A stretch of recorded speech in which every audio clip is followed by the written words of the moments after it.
Toshiba, le spécialiste du ménage et repassage à domicile depuis 20 ans, présente...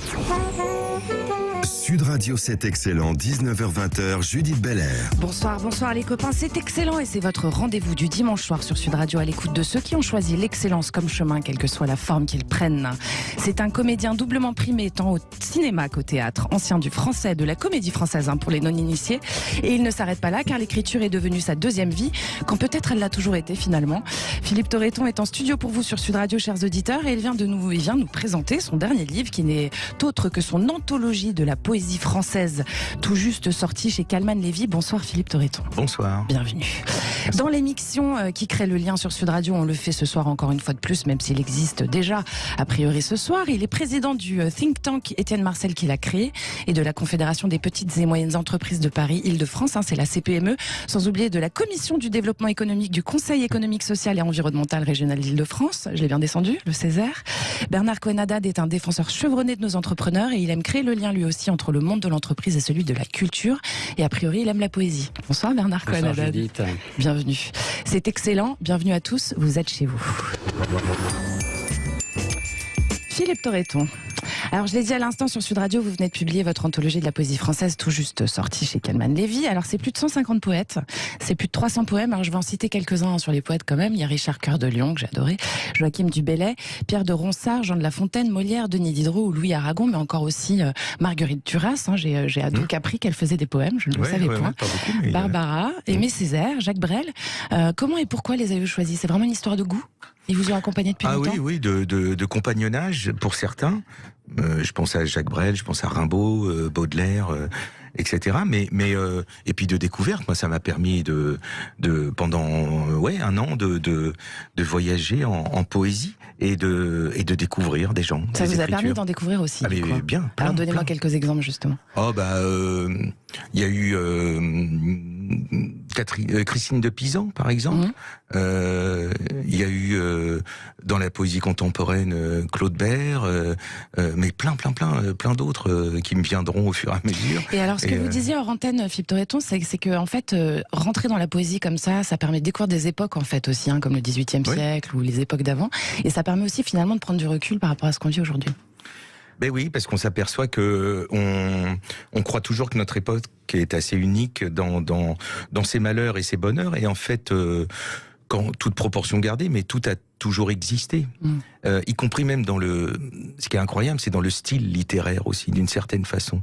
Quand André Breton, par exemple, s'intéresse aux fatracies du Moyen-Âge et trouve qu'il y a là la base du surréalisme, où on privilégiait déjà dès le XIIIe siècle le son plutôt que le sens. Il y avait du sens, mais il était noyé sous une envie de délire de son, et c'était inventé au Moyen-Âge. C'est hallucinant. Donc c'est le meilleur témoin en fait des époques qui nous ont précédés de l'humanité pour vous. Oui, je trouve ça, c'est le meilleur témoin, c'est précis, contrairement à ce qu'on pourrait croire. On peut croire que la poésie est une quête de joli, mais c'est pas du tout une quête de joli.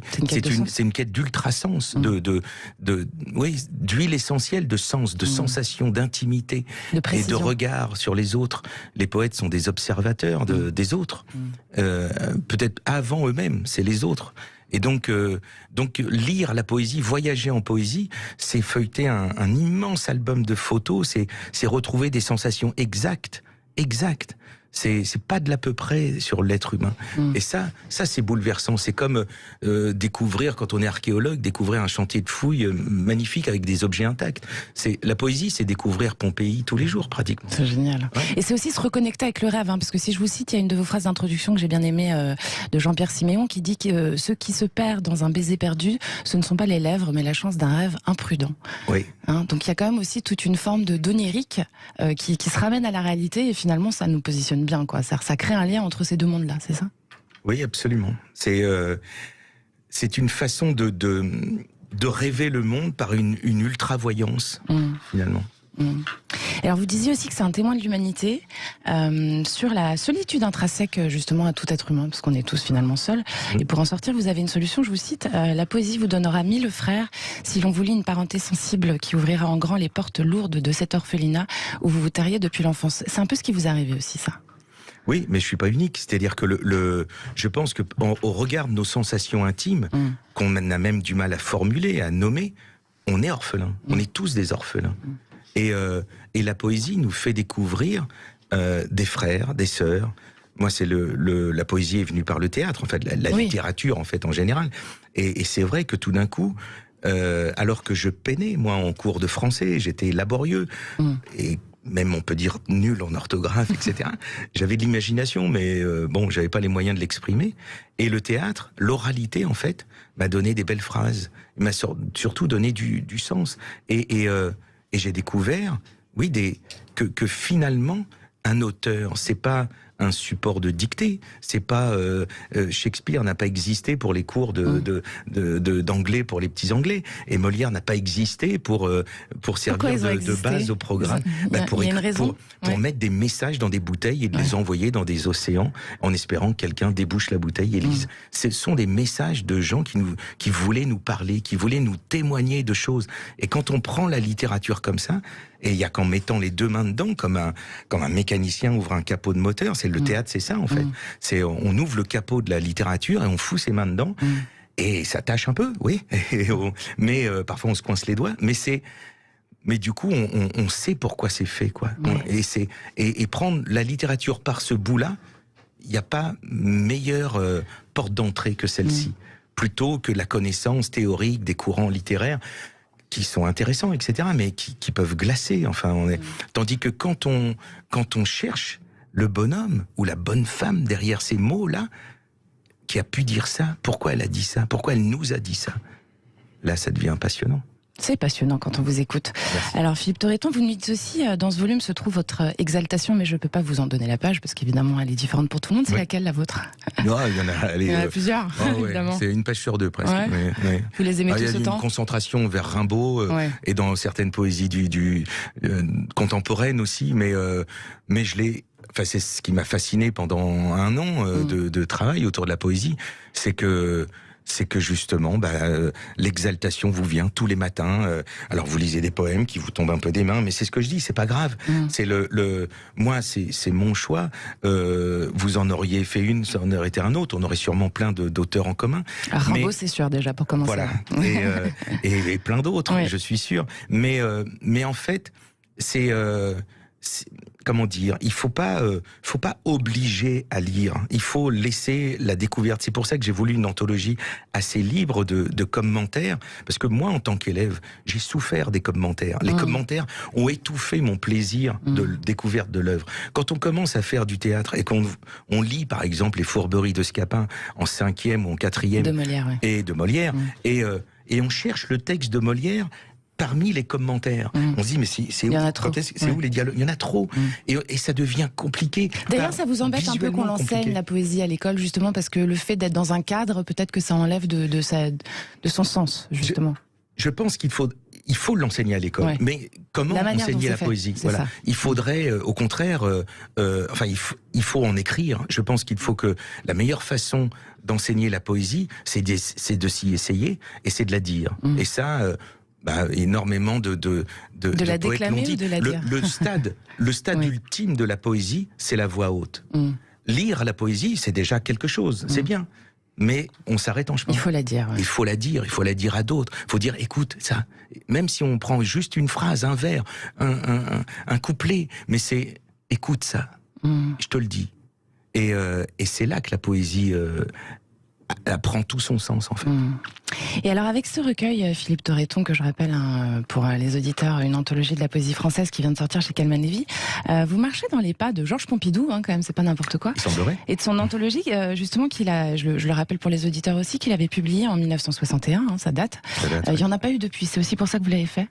Ça, j'ai découvert ça en discutant avec Philippe Robinet de Calman Levy, qui m'a dit, mais c'est vrai qu'il n'y en a pas eu depuis celle de Pompidou. Et il y en a eu des parcellaires, enfin, mais une anthologie un peu généraliste comme celle la poésie française, il n'y en a pas eu. Donc et puis voilà, on a foncé là-dedans. Et puis, mais moi, j'adorais celle de Pompidou. Et d'ailleurs, si je l'ai ouverte, cette anthologie, c'est parce qu'elle était de Pompidou. je me disais, mais c'est incroyable. Enfin, je ne revenais pas qu'un homme politique, et ça me rassurait quelque part. Et, sur la politique ou sur les hommes politiques? Sur l'être humain. D'accord. Voilà, je trouve ça chouette. Moi, quelqu'un qui lit, voilà, c'est déjà bien. Ouais. C'est pas pour ça qu'on est quelqu'un de bien, mais c'est un bon début en tout cas. Et surtout quelqu'un qui lit de la poésie, c'est encore mieux.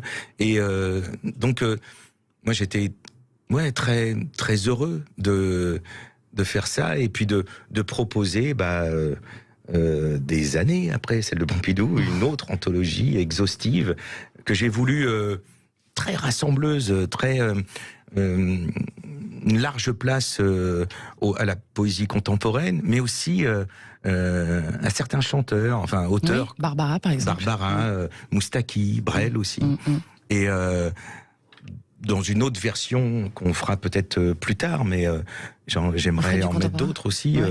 Et puis aussi rétablir la place des femmes qui est dans les anthologies que j'ai pu lire était désespérément peu présente. Quoi. Merci Philippe Torreton. Voilà, de rien.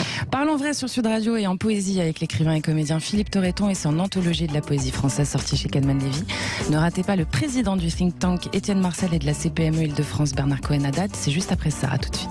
Shiva, le spécialiste du ménage et repassage à domicile depuis 20 ans, présente Sud Radio, c'est excellent, 19h-20h, Judith Belair. Merci d'être avec nous sur Sud Radio, chers auditeurs. C'est un bon choix. C'est excellent ce soir comme tous les dimanches. Et ce soir, c'est avec le comédien et écrivain Philippe Torreton, rejoint par Bernard Cohen-Haddad, président du think tank Étienne Marcel, que vous avez fondé d'ailleurs, hein, Bernard Cohen-Haddad. Et puis vous êtes aussi président de la CPME Paris Île-de-France. Alors je vais continuer, de la commission du développement économique du Conseil économique, social et environnemental. Et vous siégez aussi au Conseil de prud'homme de Paris. Est-ce que vous dormez des fois ? Oui, mais quand je dors pas, je lis de la poésie, de la littérature. D'accord. Vous dormez pas beaucoup, quoi. Pas trop, non, j'aime pas trop dormir. Ouais. Alors Bernard Cohen-Haddad, ce fameux think tank Étienne Marcel que vous avez fondé, c'est une association qui œuvre à la promotion de l'entrepreneuriat responsable et citoyen en France. Qu'est-ce que c'est l'entrepreneuriat responsable et citoyen ? Eh ben, c'est un peu comme la poésie, c'est mettre du rêve dans l'entreprise, s'apercevoir qu'une entreprise, c'est pas uniquement là pour faire des profits. Une entreprise, c'est pour faire en sorte qu'on vive mieux dans la cité, qu'on y travaille mieux dans l'entreprise et aussi dans la cité. C'est un peu ça le chemin, c'est de dire qu'une entreprise a un rôle social, sociétal, et qu'elle doit faire attention au monde qui l'entoure. Et alors concrètement, ça donne quoi justement ? Ça donne depuis 13 ans maintenant, une fois par an, un prix. Oui, le prix Étienne Marcel. Un prix Étienne Marcel. Pourquoi Étienne Marcel ? Peut-être prévôt des marchands de Paris, qui était un roturier, qui s'est battu contre le pouvoir royal, l'absolutisme royal, qui a créé des hôpitaux, qui a créé des écoles, qui a modifié un petit peu la façon dans la relation humaine. Et qui est important pour vous, que vous pour aimez moi, beaucoup. Qui est important, c'est 12-13e siècle, et puis c'est quelqu'un qui a été assassiné parce que, comme tous ceux qui dérangent, au bout d'un moment, faut revenir dans l'académisme, le classicisme et la bonne pensée, ce qui n'est pas ça. Là, la littérature, c'est penser autrement aussi. Donc voilà, et puis ce prix, c'est une façon aussi de reconnaître le travail des entrepreneurs. En France, ceux qui ont des bonnes pratiques, qui valorisent y compris à l'international, une autre façon de créer un chemin éthique, des produits responsables, une relation sociale, des opérations et des actions humanistes. C'est tout ça aussi l'entreprise responsable. Alors ce sont les PME, PMI qui se présentent et qui concilient performance économique et engagement responsable. C'est sur appel de dossier, j'imagine que vous les choisissez. Oui, on commence. D'ailleurs, on va commencer dès janvier à recruter, à faire des appels à candidature. Le but, c'est de ne pas aider des associations uniquement, même surtout pas, parce que ce qu'on veut, c'est que nos entreprises qui sont primées soient en capital indépendant et aussi une implication territoriale folle et qu'elles ne soient pas subventiodépendantes. Je crois que c'est aussi important. Ouais. C'est un truc qu'on a beaucoup entendu ces temps-ci, du coup. Oui, mais c'est bien de le dire. Ouais. Et est-ce que vous considérez justement qu'elles ont un rôle aussi dans la santé morale du pays, ces entreprises-là, justement, et que c'est aussi par là qu'on peut aller mieux, quoi ? Moi, je suis convaincu que le rôle d'une entreprise dans la cité, c'est de faire en sorte qu'on s'y trouve beaucoup mieux. C'est pour ça qu'il y a 5 ans, j'ai créé aussi PME Culture dans le cadre de la CPME Paris. C'est de faire en sorte que nos entrepreneurs, mais aussi nos collaborateurs, est un chemin à la culture. Et je crois que on n'est pas nombreux à avoir pris un artiste en résidence. Donc, vous voyez, Philippe Torreton, hein, j'ai pris à la CPME Paris-Île-de-France, il y a 3 ans, un artiste en résidence qui est resté 3 mois. D'accord. Et qui a pu aussi travailler. C'était une œuvre virtuelle, mais ça a beaucoup apporté à notre dizaine de salariés. Et je crois que si j'avais les moyens demain, je le ferais. C'était une belle expérience pour moi, pour nos collaborateurs, aussi pour nos fournisseurs et l'ensemble de nos adhérents. Alors justement, sur ce programme PME et Culture, vous invitez aussi vos adhérents de la CPME à participer à des visites privées d'expos pour créer, je vous cite, une approche différente du networking entre dirigeants. La culture, c'est un lien sans aucun doute, même dans le business en fait. Hein. C'est important, ça doit passer par là. Oui, ça permet de créer des liens plus forts, d'aller voir une expo ensemble. La culture, un bon business derrière, une fois qu'on a oublié tout le vernis, me semble-t-il. Ouais. C'est-à-dire ce qui nous permet de nous retrouver sur une sensibilité, sur une beauté ou parfois quelque chose qui peut nous déplaire aussi, parce que la culture, c'est pas toujours agréable. Donc c'est une façon de créer d'autres liens. Le business est une bonne chose, c'est important, parce que si nos entreprises ne sont pas viables, on ne peut pas continuer à travailler, on ne peut pas continuer à embaucher, on ne peut pas continuer non plus à innover. Mais si on ne sort pas du nez dans le guidon, et surtout nous, les petits entrepreneurs, on n'a pas les moyens des grandes entreprises, si on ne sort pas de cette obligation de travailler pour survivre et vivre. Et que ça devienne un peu du plaisir aussi, c'est ça, hein ? Et que ça vienne du plaisir de pouvoir tout simplement penser à autre chose, parce que c'est en tirant vers le haut qu'on arrive à créer. Et on a besoin de créer pour être innovant dans l'entreprise. Donc vous, c'est vraiment un de vos leitmotifs principaux de rendre poreuse en fait cette frontière qui est complètement imaginaire en fait, entre le business et le monde du business et le monde de la culture finalement. Parce qu'il y a du business dans la culture et il y a de la culture dans le business, j'ai envie de dire. Vous savez, Judith, pendant la Covid-19, on n'en parle pas, on en parle très peu, mais les entreprises culturelles, moi j'en ai aidé 1700 à Paris.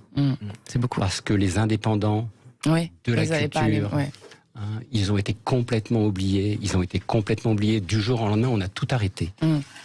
Et si on n'avait pas été là pour les accompagner dans leur démarche, pour tout simplement leur donner un peu d'amour et de miroir, parce que souvent, ces hommes et ces femmes ont besoin de lumière pour exister, parce que ça fait partie de leur métier, ou tout simplement de valoriser ce qu'ils créent. Je crois qu'on aurait une hécatombe en France, et surtout à Paris, en Île-de-France. Je suis heureux de l'avoir fait. On a eu souvent beaucoup de larmes, mais aussi on a eu beaucoup de chaînes de solidarité, et ça c'est un grand bonheur. Et comment ils se portent aujourd'hui alors tous ? Aujourd'hui ça va un peu mieux, on n'est pas encore sorti de l'auberge, les touristes reviennent, l'art français et les théâtres rouvrent, donc effectivement il y a de la création, et puis il faut savoir sortir, et c'est ce que j'aime dans l'anthologie aussi de Philippe Torreton. Il faut sortir des grands auteurs, parce qu'il y a des petits auteurs, ceux qui créent aujourd'hui, il y a des petits théâtres à Paris. C'est comme il y a des PME et des TPE, quoi. Exactement, et il faut aller voir les nouveaux auteurs, parce que la littérature, la poésie et la culture d'aujourd'hui pour demain, c'est celle qui se crée aujourd'hui, c'est pas uniquement celle du 15e siècle. Celle d'avant, ouais. Absolument. Philippe Torreton, oui. Non, mais c'est... Moi, quand en tant que comédien, je considère tous les auteurs comme des auteurs contemporains. Molière, pour moi, est un auteur contemporain. Oui, parce que vous le vivez, quoi. Oui, parce qu'on est obligé de se dire, c'est tout de suite et maintenant que ça se dit. C'est pas un vieux texte. C'est le meilleur voyage spatio-temporel, en fait. Et la poésie, c'est ça. C'est quelqu'un qui a écrit ça pour vous, mais là, tout de suite. Là. Et c'est comme ça qu'il faut l'apprendre. C'est vrai. Bernard Cohen-Haddad, vous avez dit aussi que la responsabilité sociale des entreprises, c'est un axe qui doit contribuer à retisser le lien de confiance distendu en fait entre l'entreprise et on va dire la population.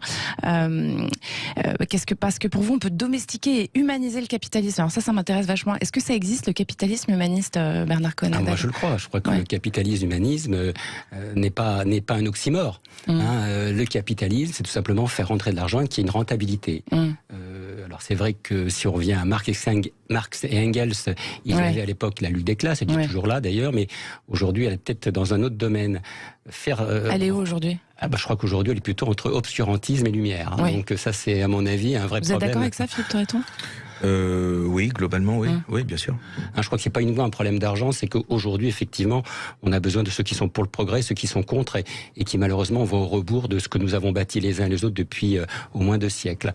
Le rôle du capital aujourd'hui, c'est de faire en sorte d'être plus accessible, plus ouvert, d'être responsable, d'être s'investir aussi dans des domaines de compétences nouvelles pour une économie, et ça je l'ai écrit dans un article en janvier, plus humaine, plus responsable, plus verte et plus circulaire. Ça me semble extrêmement important. Et puis faire en sorte aussi qu'elle permette la transmission. On parle très peu de transmission, mais si aujourd'hui nous, on n'est pas là pour s'apercevoir qu'il faut transmettre le témoin et le faire durablement, malheureusement le temps passe Et le monde qui va de plus en plus vite, beaucoup plus qu'au temps... Et de plus en plus mal. Et de plus en plus mal, fait en sorte qu'on oublie les savoir-faire, qu'on oublie les métiers, qu'on oublie cette transmission nécessaire. Qu'on oublie le temps long aussi, hein. Oui. Que vous nous rappelez agréablement avec la poésie, Philippe Torreton. C'est une histoire de temps. Ouais. Moi, je trouve qu'on n'a que quelques années pour se préparer à des changements qui vont être très, très, très impactants. Et le terme est pudique, mais pour l'humanité entière, quoi. On a... Dans quelques années, le mot capitaliste, libéral ou marxiste ou machin, taylorisme, ne voudront plus rien dire en fait. Donc on est aux portes de quelque chose. À nous de savoir... plus global aussi finalement, non ? Oui, on veut. La planète entière est impactée par le réchauffement climatique et les pénuries à venir. De toute façon, on rentre dans une ère de pénurie de toutes les matières premières, etc. Donc, on va pouvoir inventer 2-3 trucs pour se passer de telle ou telle chose. Mais au bout d'un moment, l'ingénierie ne pourra pas tout résoudre. Donc, on n'a que quelques années là pour prendre les bonnes décisions et essayer de supporter le choc de ce qui va arriver. Mais ça va nous tomber. On n'a pas beaucoup de temps. Bernard Cohen-Haddad, vous avez... Moi, je répondrais peut-être par un poème de Pessoa. J'aime beaucoup Pessoa. Vous savez, Philippe Torreton. J'adore. Je trouve que ce petit marchand, ouvrier obscur, de commerce, qui est l'un des plus grands poètes mondiaux et portugais, a dans le livre de l'intranquillité de l'être. J'aime beaucoup ce livre-là. Oui. Je ne suis rien, je n'ai rien, et je porte en moi tous les rêves du monde. Je trouve ce petit vers d'une beauté, et il m'anime chaque jour. Et pourquoi il vous anime autant alors ? Mais parce que c'est la capacité de soi-même à être lui-même et à rebondir et à espérer. On évoquait tout à l'heure l'espoir. Ouais. Si on lit de la littérature, si on va au théâtre, si on va au cinéma, et si on essaie de s'élever de sa condition d'homme sain. Et d'espérer aussi. Et d'avoir cet espoir. Il faut tirer vers le haut. Moi, j'emploie ce terme-là, tirer vers le haut. C'est ce que nous avaient pris nos maîtres humanistes. Et moi, je suis pour faire en sorte d'essayer de rêver et de croire. Si on ne croit pas en soi-même, comment peut-on croire aux autres ? Écoutez, je pense qu'on va... je rajouterais que croire aux autres, c'est croire en soi-même aussi. C'est-à-dire que moi, je passe ma vie à me mettre à la place des autres. Ouais. En tant que comédien, d'une autre pensée, à travers les mots. Et je crois à ça beaucoup. On se définit par les autres. Donc tous les chemins, tout ce qu'on peut arpenter vers l'autre, c'est un chemin vers soi qu'on accomplit. Et ben voilà, c'est excellent sur Sud Radio ce soir. Et on revient dans un instant avec le comédien féru de poésie Philippe Torreton et Bernard Cohen-Haddad, le président engagé de la CPME Île-de-France. Restez là, on revient. Shiva, le spécialiste du ménage et repassage à domicile depuis 20 ans, présente. Sud Radio, c'est excellent, 19h-20h, Judith Belair. Vous avez choisi Sud Radio et vous avez bien raison, c'est excellent ce soir, comme tous les dimanches à 19h, avec le comédien et écrivain incarné Philippe Torreton et le défenseur de nos entreprises, entre autres évidemment, il aime la poésie aussi, on l'a dit, Bernard Cohen-Haddad, qui est président de la CPME. Alors Philippe Torreton, on vous écoute un peu sur Sud Radio, sur scène et puis au cinéma quand même. Cette brochette de salaud. Mais à toi le pompon, pas mal le coup de la chaise. Bon, tu dis à ton coq de s'écarter ? Mais mon lieutenant. Boucle-la, pétomane. Tu me salues et tu la boucles. Et bientôt la belle. Agressif. Moi, monsieur, si j'avais un tel nez, il faudrait sur le champ que je me l'amputasse. Amical. Mais il doit tremper dans votre tasse. Pour boire, faites-vous fabriquer un hanap. Descriptif. C'est un roc. C'est un pic. C'est un cap. Que dis-je? C'est un cap. C'est une péninsule. L'Europe qui a surmonté la haine et la barbarie. Votre travail, Madame Veil. Ma vocation. Ce n'est pas un travail, c'est une vocation. Philippe Torreton sur Sud Radio. Alors on vient d'entendre quand même Capitaine Conan, qui est sorti en 1996, qui est l'adaptation du roman Capitaine Conan de Roger Vercel. On va revenir dessus. Il y a aussi Cyrano de Bergerac d'Edmond Rostand, mis en scène par Dominique Pitoiset. Ça c'était au théâtre de l'Odéon. Et puis Simone, qui vient de sortir il y a pas longtemps, Le Voyage du siècle, sur Simone avec de Olivier Dahan avec Elsa Zieberstein. Dans l'extrait, on entendait Rebecca Marner. Oui, qui joue Simone Veil. Tout à fait, Simone Veil. Alors, Capitaine Conan, c'est donc l'adaptation d'un roman qui, avec entre autres Samuel Le Bihan, et c'est ce film-là qui vous a fait gagner le César du meilleur acteur. Je précise que Bertrand Tavernier a eu celui du meilleur réalisateur. Ouais. C'est le film qui vous a donné la reconnaissance du public, ça finalement, grâce à un sacré rôle de composition. C'est comme ça que vous avez été connu vraiment, quoi. Alors, Non du public, j'irais oui, mais sur le long terme, parce que, contrairement à ce que Quel beaucoup film de gens pensent, le film a été un échec commercial quand il est sorti. Ouais, ça n'a pas fait beaucoup d'entrées. Mais j'ai eu le César du meilleur acteur, Bertrand, comme vous le disiez, et celui du Bertrand Tavernier, donc celui du meilleur réalisateur. Ouais. Et du coup, ça a donné une aura au film comme ça. Et au fil des années, beaucoup de gens l'ont vu. Voilà, il a été diffusé, multidiffusé, loué en DVD, d'abord en VHS. À l'époque, il y avait encore des VHS. Et puis, et finalement, maintenant, il y a des millions de gens l'ont vu. Ouais. Et pour qui c'est un film presque culte. Ah, mais c'est incroyable. Hein, c'est un rôle détonnant, quoi. Une fois, j'ai croisé Dujardin qui le connaît par cœur, quasiment. C'est incroyable. C'est son film de chevet. Mais les dialogues de Jean Cosmo, c'était formidable. Ouais. Formidable. Ouais. Et c'est un des seuls films, d'ailleurs, on le retournerait. Alors, physiquement, j'aurais peut-être un peu de mal parfois. mais il me faut... Donnez-moi 8 jours et je vous cite le film par cœur. Ouais. Ouais. Ah ouais. Vous l'avez revu, vous ? Je l'ai revu mais je suis pas un grand fan de me voir à l'écran. Moi, si je pouvais ne pas me voir, je serais très tranquille avec ça. C'est délicat de se voir. Le passage par le français, par la comédie française, on imagine que pour un rôle de composition tel que celui-là, justement, de ce capitaine, c'est vachement important. Ça vous a donné des bases. Les bases classiques, c'est important quand même dans votre métier, non ? En fait, c'est faut se manger du texte. Voilà, et la comédie française. À l'époque où j'y étais, j'ai beaucoup joué. J'ai jamais autant joué de ma vie que pendant ces 10 ans-là. Et donc, qui dit jouer, dit apprendre par cœur des tas de textes très différents, Marivaux, Molière et autres. Et c'est vrai que quand tout d'un coup vous avez une phrase un peu longue, vous avez de l'expérience déjà. Or, il y a beaucoup d'acteurs qui paniquent dès qu'il y a une phrase un peu grande avec des incidents. Oui, parce que c'est quand même pas du tout la même chose aussi, le cinéma, le théâtre, et puis justement les grandes pièces classiques et le boulevard, par exemple, ou le théâtre contemporain. Quoi. Ouais, effectivement, il y a beaucoup de différences. Et puis, mais dans le métier d'acteur, beaucoup de gens pensent que finalement, retarder la connaissance du texte est un gage de conserver une certaine fraîcheur par rapport au texte. Et je crois que c'est totalement faux. Ouais. C'est plus on connaît un texte, plus on est libre. La liberté vient du travail et vient pas d'autre chose. Alors il y a un texte que moi j'adore, Cyrano de Bergerac d'Edmond Rostand, et la fameuse tirade du nez. Alors je vous avoue que j'étais restée bloquée sur Depardieu, moi, chez Rapneau. Et alors quand je suis restée complètement bloquée, j'ai eu beaucoup de mal à voir d'autres Cyrano de Bergerac. Et alors quand j'ai vu cet extrait, et puis la pièce elle-même, dans une mise en scène très contemporaine de Dominique Pitoiset, qui vous a fait aussi gagner le Molière 2014 du meilleur acteur, il y a un truc qui m'a marqué, c'est donc le côté effectivement très contemporain de la mise en scène, qui est un parti pris et qui participe à l'ouverture à tous aussi, puis à cette incarnation que vous avez qui est quand même assez incroyable, quoi, parce que on est sur un contraste absolu sur scène. Oui, Dominique Pitoiset a été le premier metteur en scène à faire confiance finalement à ce texte. C'est-à-dire que jusqu'ici, il avait toujours été monté au premier degré. C'est-à-dire en respectant l'époque, les costumes, le chapeau, le panache, l'épée, etc. Mais là, ça marche vachement bien. Et lui, il a transposé ça de nos jours dans un hôpital psychiatrique, et en partant du principe que Cyrano est peut-être le plus fou de cette bande, et il faut le réveiller. Et quand on le réveille, ce mec-là, qui dort là, parce qu'il a pris des coups sur la tête et des cachets, il est Cyrano. Voilà. Donc les autres autour s'arrangent pour lui faire croire que c'est Cyrano de Bergerac autour de lui. Et donc là, il entend des vers, il se réveille, coquin. Ne t'ai-je pas interdit pour un mois? La voix, comment vous la posez, c'est incroyable. Vous avez la voix qui change quand vous parlez, quand vous jouez, c'est un à voir. Moi, j'ai toujours pensé ça, que finalement, la vraie composition de rôle n'existe pas, en fait. On ne compose pas. Le texte vous donne une voix, mais vraiment.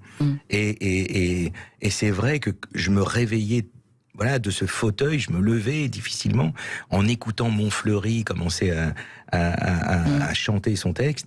Et ce coquin est un coquin guttural comme ça, sorti des cavernes, et d'un homme qui se réveille, d'une sorte de monstre, un cyclope comme ça, qui entend des vers et qui se dit ça y est, c'est mon domaine. Et tout le but du jeu de mes camarades était de me faire jouer autrement que face publique. Pour moi, le public, c'était le public qui venait nous voir, mais pour eux, C'était un mur. C'était le mur de l'hôpital. Donc, ils essayaient de me faire jouer à l'envers. Alors que moi, instinctivement, c'est comme si j'avais compris qu'on était dans un théâtre. Enfin, c'était mon imaginaire. Et je me souviens quand je disais que tous ceux qui veulent mourir lèvent le doigt. Et je regardais tout le monde et j'attendais que des doigts se lèvent. Et en général, ça se levait pas du tout. A priori, non. C'est intéressant, ça, Bernard Cohen-Haddad, justement, d'approcher les textes différemment pour les rendre accessibles. Parce que vous parliez de transmission tout à l'heure. Finalement, on est aussi là pour ça dans cette émission. Expliquer, essayer de transmettre un maximum, justement, ce qui anime ces gens et ces textes et ce qui anime nos entrepreneurs aussi, finalement. Oui, ce qui est important dans la transmission du message, c'est de ne pas essayer de vous dire ce que vous devez penser. Voilà. Et trop souvent, dans la littérature, lorsque nous étions enfants, ou aujourd'hui même dans l'économie, on essaie de vous prémâcher un discours. Or, la beauté, c'est de le créer soi-même, ce discours. Alors, c'est pas toujours facile, parce qu'on n'a pas les codes, on n'a pas le langage. Mais on est tous capables, dans la mesure du possible, d'entendre, d'écouter et de se faire une opinion. Et puis, il n'y a pas de honte à ne pas comprendre. Il n'y a pas de honte à ne pas aimer un tableau, surtout à ne pas ressentir la même chose. Il n'y a aucune honte à lever la main, à dire « Monsieur, madame, je n'ai pas compris ça ». Quand on pose une question, on soulage tous ceux qui n'ont pas osé derrière la poser, cette question. Et puis, faut privilégier aussi le regard de la première fois. Moi, c'est ce que je dis souvent aux acteurs, c'est surtout évidemment quand on travaille un classique qu'on a vu, revu... il faut se dire, je lis ça pour la première fois de ma vie. Et se forcer à cette innocence première. Et je pense que, c'est marrant, j'en parlais aussi, ça m'est arrivé de croiser des flics dans ma vie à cause de certains films, et c'est pareil pour eux, en fait. Si vous arrivez sur une scène de crime ou autre, et avec votre petite idée, vous allez passer à côté d'un détail qui peut... Et je pense que finalement... l'invention, que ce soit dans le monde scientifique ou entrepreneurial, c'est pareil aussi. C'est d'arriver à qu'une certaine forme de naïveté, même si elle est un peu feinte et un peu travaillée, mais s'obliger à raisonner autrement. C'est-à-dire, effectivement, on a toujours fait ça comme ça. Et on a eu certaines raisons de le faire comme ça. Et admettons, et si on faisait autrement, et si on était obligé, on ferait comment? Et c'est comme ça qu'on invente aussi. Je crois beaucoup à ça. Bernard Cohen-Haddad. Oui, moi, en vous écoutant dans la tirade, bien entendu, c'était extrêmement important. Moi, j'ai un souvenir d'une tirade qui est celle du Marchand de Venise, où on dit le juif, vous savez, si vous me touchez. Ouais. Et quand je l'ai découverte vraiment en sensibilité, c'était pas dans Shakespeare que j'avais lu, mais c'était dans le film de Capra, To Be or Not To Be. Et paradoxalement, on voit bien que c'était pas là qu'elle était la mieux dite, mais pour moi, c'est là que ça m'a le plus touché. Pourquoi? Mais parce que tout simplement, j'étais dans cette atmosphère de l'entre-deux-guerres, de la guerre, on s'y attendait pas. C'est plus familier, quoi. Et c'est plus familier. Et je me suis dit, mais c'est là, j'ai compris ce qu'il dit. Et pourtant, je l'avais vu à la Comédie Française avec l'école, ou plus tard. Et c'est dans ce film-là, je me suis dit, mais c'est là que j'ai cette sensibilité. Alors, on a aussi entendu Simone, le voyage du siècle d'Olivier Dahan sur Simone Veil. Je voulais revenir dessus parce que c'est quand même le destin de Simone Veil, son enfance, ses combats politiques, ses tragédies. Alors vous êtes avec Elsa Zieberstein, Élodie Bouchez, enfin de beaux acteurs et belles actrices. Faire un biopic sur cette femme, c'est important dans le combat contre l'obscurantisme, dont on parlait tout à l'heure, Bernard Cohen-Haddad, et pour la liberté, c'est un devoir de mémoire et c'est important d'y participer. C'était important pour vous d'y participer? Oui, bien sûr. Même primordial. J'étais très très content. qu'Olivier Dahan tienne à ce que je sois dans le film. Alors justement là-dessus, sur le devoir de mémoire, je voudrais justement vous lire un tout petit extrait de l'importance du devoir de mémoire, parce que je sais que Bernard Cohen-Haddad aime beaucoup Aimé Césaire. La pression atmosphérique, ou plutôt l'historique, agrandit démesurément mes mots, même si elle rend somptueux certains de mes mots. Donc on est sur MAUX et MOTS, chers auditeurs. On est vraiment sur la transgénérationnalité d'une certaine forme de douleur, de difficulté qu'a parfois le présent à embrasser l'histoire. Est-ce que c'est pas une des clés finalement, embrasser l'histoire pour pas l'oublier et pour pas la répéter? C'est ça le devoir de mémoire. Philippe Torreton. Ah ben bien sûr, l'interroger l'histoire et pas l'interroger avec notre système de pensée actuel. Ça sert à rien de trier dans l'histoire les bons et les méchants. Non, il faut la regarder objectivement, le plus objectivement possible. Et surtout, moi j'aime bien j'avais lu un livre qui s'appelle Bataille, qui analyse, c'est un historien anglais, le nom va peut-être me revenir, j'espère. Il avait analysé Azincourt, Waterloo et la Somme. 3 grandes batailles où les Anglais étaient en première ligne. Et il avait une approche, humaine, c'est-à-dire qu'il essayait de se mettre à la place d'un soldat de la Somme, de se mettre à la place d'un fantassin anglais dans les carrés anglais de Waterloo, et de se mettre à la place d'un archer anglais. Et c'est une approche comme ça, finalement, une approche d'acteur. Enfin, nous, c'est ce qu'on essaye de faire aussi. Et qu'est-ce que ça suppose que de dire ça? Et lui, qu'est-ce que ça suppose que de vivre ça? Et là, l'histoire, pour moi, devient passionnante. Mais effectivement, il faut se plonger dans l'histoire. C'est une urgence absolue à le faire. Bernard Cohen-Haddad, je vous vois prendre des petites notes. Je pense que ça résonne tout particulièrement, justement, ce que dit Philippe Torreton. Parce que c'est pour ne pas oublier, tout simplement, et c'est pour pouvoir... John Keegan. Bravo. Je ne connais pas. Voilà. Merci. Mais vous évoquiez Césaire, Judith, moi j'aime beaucoup aimer Césaire, aussi bien René Char qui sont mes auteurs préférés dans la poésie, pardon. Et c'est vrai que ce qui est important, c'est le parcours humain. C'est ce qui fait la beauté de la poésie ou de la littérature et de l'engagement. Parce que sur les grands politiques aussi, je fais abstraction de ce qu'on vit aujourd'hui, cette agitation un peu étonnante et détonnante et peu intéressante intellectuellement, mais le parcours des grands hommes ou des grandes femmes, ou ceux qui ont construit nos sociétés, ou qui nous aident à la construire, c'est la capacité aussi de dépasser le vécu pour tout simplement transmettre une émotion. Et c'est là qu'on trouve dans ces hommes qui ont été à la fois des politiques, ou ces femmes politiques qui ont aussi été des écrivains ou des poètes, ce parcours. Et moi, ça me touche beaucoup, ça m'émeut beaucoup, et surtout, ça m'apprend. Et c'est ce qui fait l'excellence, le parcours, je tiens à le dire dans cet excellent quand même, c'est que ce que je remarque, c'est que souvent les gens qui sont excellents ou qui le deviennent sont des gens qui sont totalement impliqués dans leur parcours, justement, c'est presque une dévotion, et qui font extrêmement attention en détail. On a 1 minute 20 secondes chacun pour répondre là-dessus. C'est exactement la teneur de l'extrait que vous avez choisi pour le film Simone, le voyage du siècle. Je lui dis votre métier, Madame Veil, et elle me répond non, ma vocation, monsieur. Et c'est ça. Finalement, c'est de la non-conscience d'un parcours. Je pense que Simone Veil n'avait pas une idée du parcours qu'elle ferait. Et quand on commence sa vie avec ce qu'elle a connu jeune fille, dans les camps, etc., la perte d'être chère, il y a mieux comme début. Mais c'est quelque chose de chevillé au corps, comme ça. Et c'est ça qu'il faut entretenir. En fait, il faut être fidèle avec non pas l'enfance dans l'absolu, mais l'enfant qu'on était, au singulier. Parce que le petit garçon et la petite fille a certaines formes de rêve. Faut pas l'oublier, et il faut toujours s'y référer. C'est pas parce que la vérité est dans l'enfance, je pense qu'il y a de l'erreur dans l'enfance aussi, mais s'y référer par rapport à une tonicité de vie. Bernard Cohen-Haddad. Alors moi, ça va être René Char.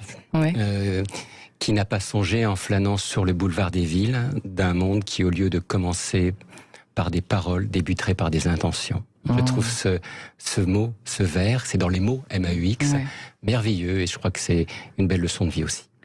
Merci à tous les deux. Restez encore avec nous, chers auditeurs, pour continuer à écouter cet échange très riche et intéressant dans cet excellent, parce que c'est excellent.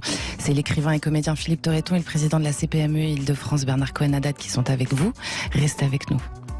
Shiva, le spécialiste du ménage et repassage à domicile depuis 20 ans, présente Sud Radio, c'est excellent, 19h-20h, Judith Belair. Vous êtes bien sur Sud Radio, et nous aussi, c'est excellent comme chaque dimanche. Si vous nous rejoignez, pas de panique, il vous reste encore un petit quart d'heure avec le comédien et écrivain Philippe Torreton et Bernard Cohen-Haddad, le président du think tank Étienne Marcel et de la CPME, celui qui aime nos entreprises. Vous, c'est important, le monde de l'entreprise, vraiment pour vous, Bernard Cohen-Haddad. Et d'ailleurs, en fait, vous en faites même presque une clé pour sortir de l'amorosité, une clé pour retrouver de l'espoir, vous le dites vous-même. Mais est-ce que ça passe pas aussi par les managers eux-mêmes, par les entrepreneurs eux-mêmes? Est-ce que c'est pas cet esprit-là, en fait, qu'il faut commencer un peu à disséminer un peu partout, par ces gens engagés, etc.? C'est ce qu'on essaie de faire passer comme message, Judith. C'est que l'entreprise, c'est pas l'entreprise du temps de Zola ou de Balzac. Depuis, beaucoup de choses ont évolué chez les hommes et chez les femmes, y compris dans l'outil de production, et surtout dans les services, où quand même aujourd'hui il y a beaucoup de choses qui sont positives, et ce chemin que nous faisons pour lutter contre la pénibilité, mais aussi contre l'électronisme, la capacité de faire avancer la culture dans des zones où elle n'y va pas, mais aussi du travail où il n'y en a pas, d'accompagner des jeunes dans la formation dans certains territoires. C'est un engagement citoyen.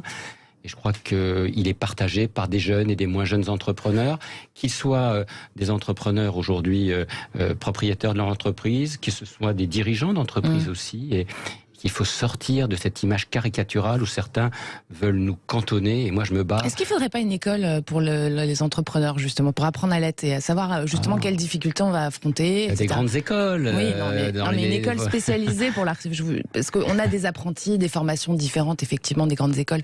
Il y a plein de choses qui existent déjà, mais finalement le terrain, on l'apprend que sur le terrain. Il ne pourrait pas y avoir une école du terrain, Bernard Cohen? Je crois que la générosité ne s'apprend pas, elle se construit par les rencontres avec les autres et la capacité peut-être à accepter qu'on n'a pas la vérité infuse. Le jour où les hommes seront un peu moins, comment dirais-je, sûrs d'eux-mêmes dans le mauvais sens du terme et plus ouverts aux autres, je crois que j'aime bien le combat politique, on en parlait nous... de Philippe Torreton, de son engagement, parce que c'est un acteur engagé, si je puis me permettre. C'est pour moi important qu'on ait aussi des entrepreneurs engagés. Ça ne me gêne pas de ne pas être d'accord avec tout le monde. Ce qui me gêne, en revanche, c'est qu'on ne me donne pas la capacité de m'exprimer. Ça, je ne l'accepte pas. Philippe Torreton. Moi, je pense qu'il faudrait aider beaucoup les jeunes entrepreneurs par des passerelles avec les filières d'études en université, par certaines protections sociales des petits jeunes qui aujourd'hui se lancent comme ça dans l'entrepreneuriat et qui, par exemple, échouent. Ça arrive, beaucoup. Et c'est pas grave d'échouer, on apprend. C'est comme ça qu'on apprend. Mais le parcours est compliqué après. En France, par rapport, par rapport au chômage, par rapport à réintégrer une filière universitaire. Il faudrait que tout ça se fluidifie, que ce soit pas, qu'on n'ait pas l'impression de couper tous les ponts derrière soi parce qu'on monte son entreprise et qu'on a 20, 21 ans. Et il faudrait qu'on se dise, je le fais, mais je sais que j'ai cette sécurité-là. Si ça marche pas, je peux rebondir comme ça, je peux réintégrer telle filière. J'ai des équivalences. 5 ans d'entreprise peut me valoir une licence de machin ou de truc. Enfin, il faudrait que ça existe, mais c'est pas fluide. C'est pas, on n'est pas souvent au courant. Oui, vous pensez que c'est pas assez fluide, Bernard Cohen? Non, c'est pas assez fluide. Et puis il y a aussi des parcours qui sont ce qu'on appelle des parcours royaux. Et aujourd'hui, le parcours royaux, c'est l'efficacité, non pas le diplôme. Voilà. Donc il faut reconnaître à cela. Et ça, ce monde qui est plus vite, qui va plus vite, qui est plus ouvert, a aussi un inconvénient, c'est que parfois on est dans le corporatisme. Moi, je suis pour exploser. Moi, j'aime bien un terme qui, vous savez, moi, je suis un homme de la Méditerranée. Ce que j'appelle, c'est ouvrir la grenade. La grenade, non pas celle de la guerre de 14, c'est le fruit. Tous ces grains que l'on peut goûter, qui sont plus ou moins acides et que l'on partage avec d'autres. C'est le rôle, je suis entièrement d'accord. On a le droit de chuter dans l'entreprise, on a le droit de rebondir, on a le droit de faire d'autres métiers, on a le droit de ne plus avoir un parcours linéaire, et c'est pas forcément un défaut, ça peut être un enrichissement. Dans certains pays, c'est même une qualité. On est bien d'accord. On se méfie de quelqu'un qui n'a pas connu l'échec. Aux États-Unis, par exemple, enfin dans les pays anglo-saxons, l'échec. On vous embauche pas à un rôle de directeur général, effectivement, si vous n'avez pas déjà planté une boîte, il paraît, dans certains endroits. Voilà, c'est ça. Et sur cette humanisation des patrons, justement, parce que il y a encore toujours en France cette idée du patron qui squeeze les employés, qui augmente pas les salaires en temps de crise comme actuellement. Il y a quand même un appauvrissement général de la population actuellement. Est-ce que vous pensez pas qu'à un moment donné, il faut arrêter avec cette image-là, justement, parce que elle évolue, quoi. Qu'est-ce que vous en pensez, Bernard Cohen? Le monde évolue, nos pratiques évoluent, nos relations avec nos collaborateurs évoluent, les collaborateurs dans leurs relations avec nous. Moi, je dis que je passe souvent plus de temps avec mes collaborateurs ou mes collègues qu'avec ma famille. Quand on est un petit entrepreneur, on travaille du lundi au samedi, parfois le dimanche matin. Et pour autant, et le dimanche soir. Et le dimanche soir avec vous, mais là c'est un plaisir. Ça ne veut pas dire que c'est pas un plaisir dans l'entreprise, mais dans l'entreprise il faut y faire plus attention. Là on est en totale, j'allais dire, bienveillance. Oui. En tout cas pour moi, de vous vis-à-vis de moi. Tout à fait. Mes clients sont parfois beaucoup plus difficiles, et mes fournisseurs aussi. Oui. Mais en revanche, je crois qu'il faut aussi reconnaître qu'il y a des choses qui ne fonctionnent pas, qu'il y a parfois chez les hommes et les femmes, et la parité, elle est respectée chez les managers, c'est pas toujours merveilleux. Vous savez, moi je suis suis un parent, j'ai aussi d'une famille, et je vois parfois des gens qui sont blessés parce que certains dirigeants se comportent mal vis-à-vis d'elle ou eux. Et ça me blesse également. Et on ne peut pas dire que tout va bien. On fait en sorte que ça aille mieux, Judith. Et c'est peut-être là aussi l'engagement patronal que j'ai. J'aurais pu faire tout simplement de l'associatif. Je fais de l'associatif dans le monde patronal avec une vision, avec un projet. Et ce projet, c'est le partage.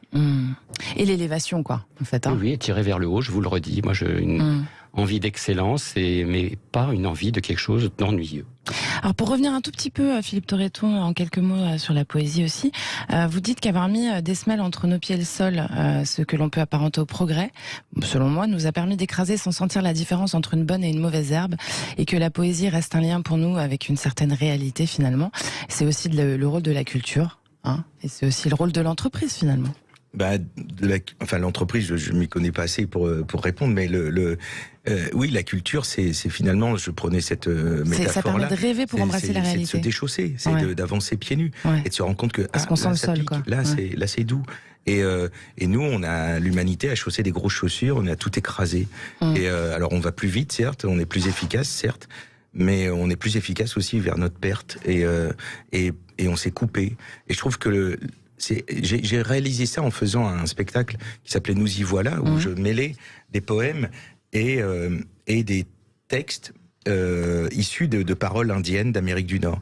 Et j'étais frappé de voir la connexion qu'il y avait entre nos poètes, mais Ronsard, Rimbaud, Verlaine, Baudelaire, George Sand même, la relation à la nature des poètes résonnait totalement avec la relation à la nature des Indiens d'Amérique du Nord et de certaines paroles sans aussi le sachent, inuites.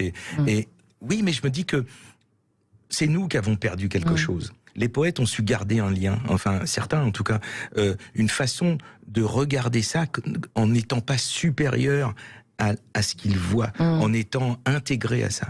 Et nous, on a perdu ça. On s'est dit, bon ben voilà, c'est open bar, servez-vous, on va tout piquer, on va tout prélever. Et maintenant, on est un peu embêtés. Et les Indiens, non, jamais. Jamais. Ils ont réussi à vivre, et c'était pas un monde sauvage. Ils ont domestiqué d'une certaine façon la nature. La forêt était domestiquée. Ils exploitaient la forêt, mais d'une façon tellement douce, tellement respectueuse que quand les Blancs sont arrivés, ils ont vu une grosse forêt, mais non, c'était une forêt entretenue. Et ça, on ne sait pas. Ils ont irrigué les Indiens d'Amérique du Nord. C'était une civilisation réelle avec un système politique, le matriarcat, etc. Enfin, il y avait des réunions de tribus, les 500 tribus, etc.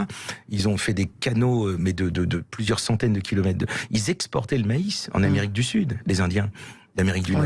C'est tout un monde qu'on a foudroyé en plusieurs siècles, mais qu'on a foudroyé. Ils sont passés de 11 millions à 276 000. Mais il y avait, et je trouve que dans la poésie, on retrouve ça, cette façon de se sentir appartenir à un tout et qu'on n'est pas supérieur à ce tout. Vous avez envie de réagir, Bernard Cohen? Oui, parce que ça me fait penser à cette capacité des États pour des richesses à écraser des populations. C'est le fameux débat sur Valaloïde. Vous savez, est-ce que les Indiens sont des hommes ou pas? On l'a vu dans les années 1400 et au XVe siècle. C'était des hommes, et c'était des hommes dont on a éteint une culture, il faut le reconnaître aussi. Pourtant, aujourd'hui, on la reconnaît, on la valorise, et on essaie d'y trouver, à travers les architectes et tous ceux les ethnologues, une histoire, et on s'interroge sur ce qui a fait que ces populations merveilleuses, riches, à la fois en histoire, mais aussi en art, ont dépéri, pas uniquement avec les hommes, mais tout simplement parce que les maladies et tout simplement aussi l'accès à d'autres cultures ont fait que leur temps était passé, parce que ces histoires-là, elles ont nourri les nations. Ça nous amène à la fin de l'émission. Moi, je serais bien resté un peu plus longtemps avec vous, messieurs, mais on va être obligé de couper court. Alors, ce soir, il y avait une question éponyme dans cette émission que je vais changer en l'inversant. La question, je vous l'ai dit avant, c'était que dirait l'adulte que vous êtes à l'enfant que vous étiez. Je vais changer. Je vais dire que dirait l'enfant que vous étiez à l'adulte que vous êtes. Vous avez 30 secondes, Philippe Torreton. Que dirait l'enfant que j'étais à l'adulte que je suis? Continue. Ouais. Voilà. Et ça irait dans l'autre sens aussi ou pas? Je dirais, t'as eu raison de te taire. Parce que j'étais timide. Vous avez bien pris la parole après. J'étais timide. Et je pense que la timidité, souvent on en fait un défaut, on en fait... Mais le vrai moteur de l'expression, c'est d'abord le silence. Ouais, je suis d'accord. C'est dans le silence qu'on écoute. C'est pas en se mettant en avant. C'est dans le silence qu'on écoute. Je vais garder cette phrase. Bernard Cohen-Haddad, alors que dirait l'enfant que vous étiez à l'adulte? Ce serait une phrase de De Gaulle. Oui, de Gaulle. Allez-y. La route est longue, mais elle est belle. Voilà, c'est ça la phrase de De Gaulle. Elle est courte, cette phrase. Mais l'enfant, il est content de vous voir là où vous êtes? C'est là que vous vous projetez? Je ne sais pas s'il est content. Et moi, je ne sais pas si aujourd'hui le regard sur mon enfance. Mais en tout cas, je crois que le fait de tenir, d'avancer, c'est la plus grande beauté, c'est de pouvoir et de se lever. Bravo. Merci messieurs, merci beaucoup d'être venus par chez nous, par les studios de Sud Radio. Vous êtes les bienvenus quand vous voulez. L'anthologie de la poésie française de Philippe Torreton, faut courir l'acheter, chers auditeurs. Ça vient de sortir chez Calman Lévy. Et que vous soyez ou non un spécialiste de la poésie, c'est pour tout le monde. Vraiment, n'hésitez pas, c'est un plaisir. Bernard Cohen-Haddad, que se passe-t-il pour vous dans les jours qui viennent? Vous avez quelque chose à nous annoncer? Oui, écoutez, j'ai un événement avec mes entrepreneurs. C'est faire en sorte de travailler sur la sobriété énergétique, faire en sorte qu'il n'y a pas de nouvelles contraintes, mais qu'on soit vraiment impliqué dedans et qu'on prenne le train de cette économie plus verte, plus humaine, plus responsable et plus circulaire. Eh ben, on vous écoute et on espère qu'ils vous écoutent aussi. Et puis vous, chers auditeurs, on se retrouve dimanche prochain à 19h sur Sud Radio. Vous pouvez retrouver la playlist C'est excellent en podcast sur Deezer, sudradio.fr, la chaîne YouTube de Sud Radio qui a largement dépassé le cap des 700 000 abonnés grâce à vous. Merci beaucoup. Merci à Quentin Cabanis qui réalise pour vous aujourd'hui, aux équipes de Sud Radio évidemment. Bisous les copains, la semaine prochaine, c'était excellent. Sud Radio, c'est excellent, Judith Belair. Avec Shiva, le spécialiste du ménage et repassage à domicile depuis 20 ans.